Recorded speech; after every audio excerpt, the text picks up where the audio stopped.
সাধারণত গরুর শিং শুনলে আমাদের চোখের সামনে কষাইখানার বর্জ্য বা ফেলে দেওয়া হাড়গোড়ের ছবি ভেসে ওঠে। মাংস খাওয়ার পর এই শিংগুলোকে আমরা নিছক আবর্জনা মনে করি, কিন্তু আশ্চর্যের বিষয় হলো ভিয়েতনাম, ভারত, বিশেষ করে সম্ভব এলাকায় এবং মাদাগাস্কারের মতন জায়গাগুলোতে এ ফেলে দেওয়া শিংই হলো কোটি টাকার শিল্পের কাঁচামাল। বিশ্বের দামি দামি চশমার ফ্রেম, শ্যুট কোটের রাজকীয় বোতাম, চিরুনি কিংবা 5 স্টার হোটেলের ঘর সাজানোর ল্যাম্পশেড, এইসবের মূল উপাদান কিন্তু এই সাধারণ গরুর শিং। একে বলা হয় প্রকৃতির প্লাস্টিক। ফ্যাক্টরি বা ওয়ার্কশপের ভেতরে এই দুর্গন্ধযুক্ত এবড়ো খেবড়ো শিংগুলো কীভাবে প্রসেস হয়ে কাচের মতন চকচকে লাক্সারি পণ্যে পরিণত হয়, সে প্রক্রিয়াটি বিজ্ঞানের এক বিস্ময়কর খেলা। তো চলুন ফ্যাক্টরি থেকে ঘুরে আসি এবং দেখি এই কোটি টাকার সম্পদ কিভাবে তৈরি করা হচ্ছে। এই পুরো প্রক্রিয়া শুরু হয় কসাইখানা বা স্লটার হাউস থেকে। মাংস প্রসেসিংয়ের পর শিংগুলোকে আলাদা করে স্তূপ করে রাখা হয়। ফ্যাক্টরি এজেন্টরা সেখান থেকে এগুলো কিনে নেয়। তবে সমস্ত শিং দিয়ে কিন্তু এই শিল্পকর্ম হয় না।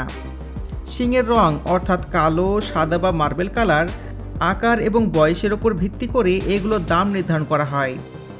সাদা বা স্বচ্ছ শিংয়ের দাম সবচাইতে বেশি। ট্রাক বা ভ্যানে করে এই শিংগুলো যখন ওয়ার্কশপে আসে তখন এইগুলোর অবস্থা থাকে ভয়ঙ্কর। গায়ে রক্তমাখা, মাটি লেগে থাকে এবং ভেতরে হাড়ের মজ্জা বা বোন মেরো থাকে, যেগুলো পচিয়ে তীব্র দুর্গন্ধ ছড়ায়।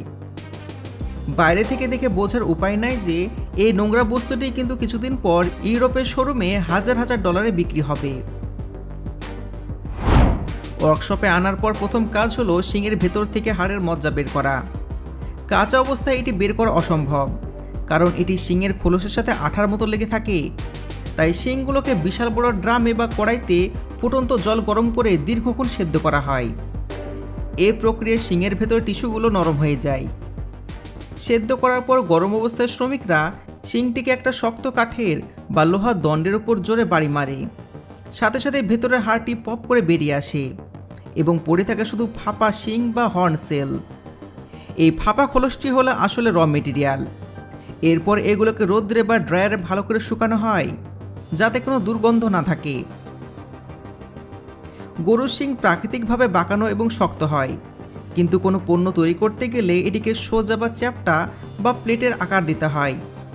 এখান থেকে শুরু হয় আসল কারসাজি। শুকনো শিংগুলোকে সব প্রথমে করাত দিয়ে আগা ও গোড়া কেটে সাইজ করা হয়। এরপর এগুলোকে ফুটন্ত ভোজ্য তেল বা প্যারাফিন ওয়াক্সের ট্যাঙ্কারে চুবিয়ে রাখা হয়। শিং মূলত ক্যারোটিন দিয়ে তৈরি, যা আমাদের নখ বা চুলের উপাদান।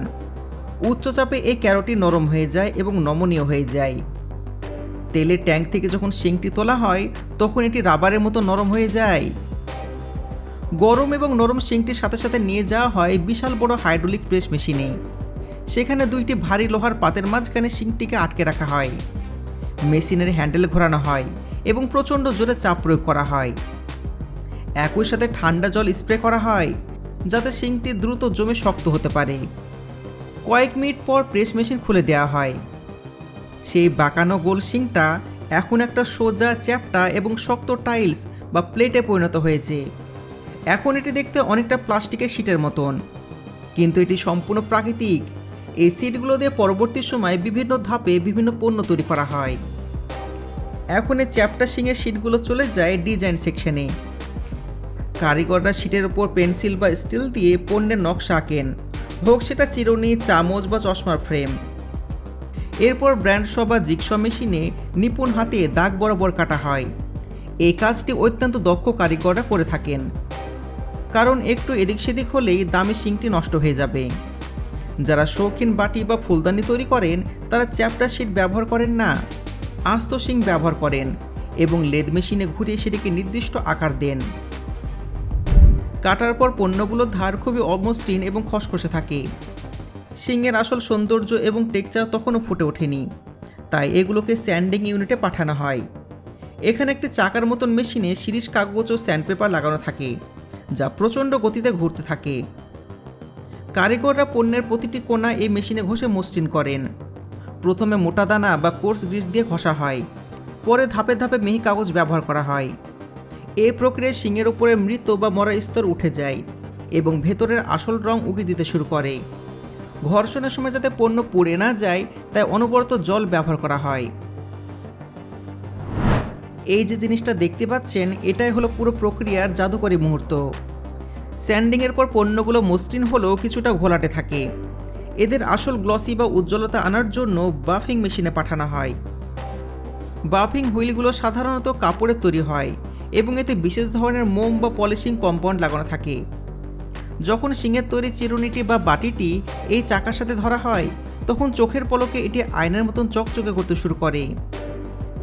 শিঙের ভেতরে প্রাকৃতিক কাঁচ বা মার্বেল এফেক্ট স্পষ্টভাবে ফুটে ওঠে। কালো শিঙের ভেতরে সাদা বা সোনালি আভা দেখে মনে হয় যেন কোনো দামি রত্ন পাথর। যদি চশমার ফ্রেম বা হ্যান্ডেল তৈরি করা হয় তবে এই ধাপে ড্রিল মেশিন দিয়ে ছিদ্র করা হয় এবং মেটালের অংশ জোড়া লাগানো হয়। বোতাম তৈরির ক্ষেত্রে লেজার মেশিন দিয়ে ছিদ্র করা হয় এবং লোগো খোদাই করা হয়। কিছু কিছু ডেকোরেটিভ পিসে আগুনের শিখা ব্যবহার করে হালকা পোড়ানো হয় বা বার্ন এফেক্ট দেওয়া হয়। এতে একটু অ্যান্টিক লুক চলে আসে।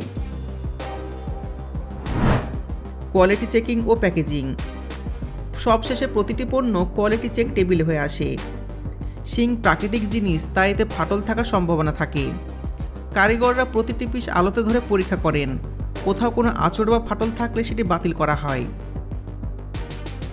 নিখুঁত পণ্যগুলো টিস্যু পেপার বা মখমলের কাপড়ে মোড়ানো হয় এবং দামি বক্সে প্যাকেটজাত করা হয়।